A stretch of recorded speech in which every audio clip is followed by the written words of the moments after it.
जब यही वैक्सीन का मामला आदरणीय राष्ट्रीय अध्यक्ष जी ने उस समय उठाया था और कहा था कि ये बीजेपी की वैक्सीन है, तब सोचो कितनी आलोचना लोगों ने की, विपक्ष से लेके मीडिया के लोगों ने। घंटों घंटों चैनलों पे डिबेट हो रही थी। आज बताओ, चैनलों पे डिबेट करने वाले और भाजपा के लोगों, जबरदस्ती आपने वैक्सीन ठुकवा दी क्योंकि उस कंपनी से आपने चंदा ले रखा था। अब किसी से देश में छुपा नहीं है साथियों।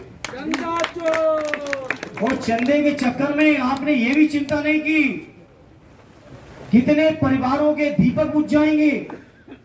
18, 20, 22, 25 साल के नौजवान आज हार्ट अटैक हो रहे हैं। आप सोचो। तब मैं आज इस मौके पर कहना चाहता हूं, ये बीजेपी के लोग अपने स्वार्थ में कभी भी किसी की जान भी लेने से नहीं चूकते हैं मेरे साथियों, नहीं चूक रहे। सामने उदाहरण, वैक्सीन के बारे में हाई कोर्ट में उस कंपनी ने कह दिया कि हार्ट अटैक हो सकते हैं, और यही बात राष्ट्रीय अध्यक्ष जी ने कही थी, तो राष्ट्रीय अध्यक्ष जी की कितनी आलोचना की थी लोगों ने।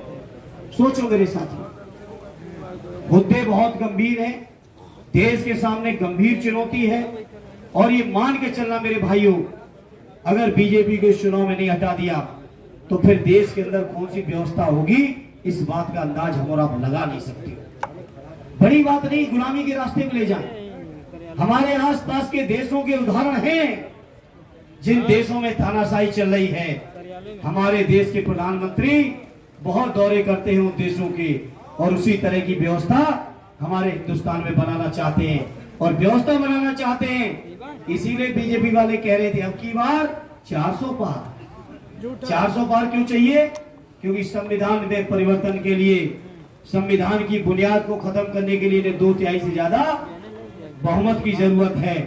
तो मेरे भाइयों, आजमगढ़ के लोगों, देश के लोगों ने जो शुरुआत कर दी है बीजेपी को हटाने की, आजमगढ़ आते आते तो बीजेपी को आप लोग एकदम पटरा कर देना इतने बड़े वोटों से। बड़े भाई आदरणीय दरोगा जी को भी जिता देना और मुझे भी अपना आशीर्वाद दे देना। ये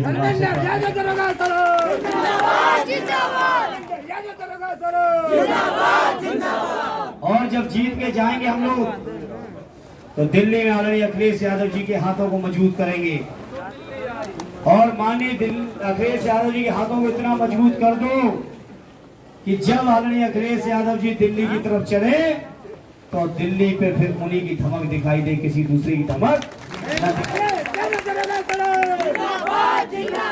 बताओ साथियों, करोगे इतना मजबूत कि नहीं करोगे?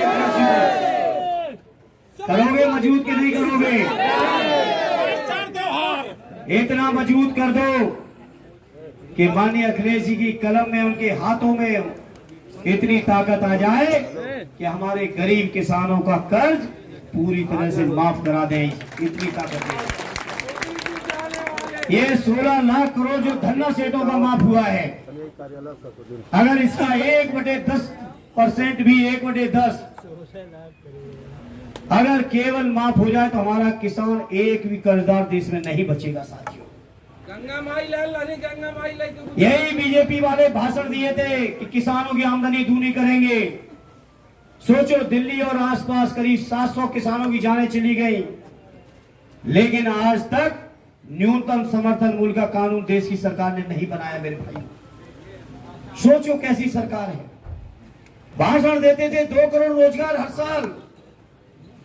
मीडिया के लोगों, आप सवाल नहीं कर पाओगे, करोगे भी तो आपके बड़े लोग आपकी नौकरी में खतरे में डाल देंगे, क्योंकि हमें एहसास है कि एक ग्रुप का 5-5 हजार करोड़ माफ किया है मोदी जी ने।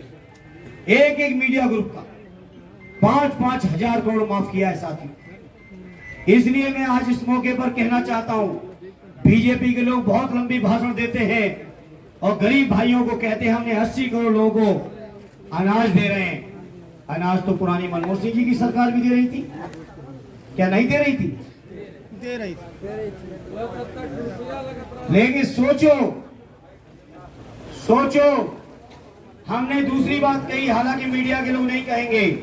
कार्यकर्ता साथियों, अगर आप लोगों ने जनता के बीच एक बात कही कि मोदी जी ने 14 में वादा किया था 2 करोड़ रोजगार हर साल, अगर 20 करोड़ लोगों को रोजगार दे दिया होता तो एक रोजगार पाने वाला व्यक्ति अपने परिवार के 4 लोगों का भरण पोषण कर लेता कि नहीं कर लेता, बता दो। तो आपको 80 करोड़ लोगों को राशन देने की जरूरत नहीं पड़ती, बल्कि सम्मान और स्वाभिमान के साथ वो अपने परिवार की मेहनत की दम पर खाना पीना खा रहे होते, किसी की जरूरत उन्हें नहीं पड़ती। बताओ पड़ती? फिर 20 करोड़ रोजगार मिले थे तो बताओ राशन की जरूरत थी फिर किसी परिवार को?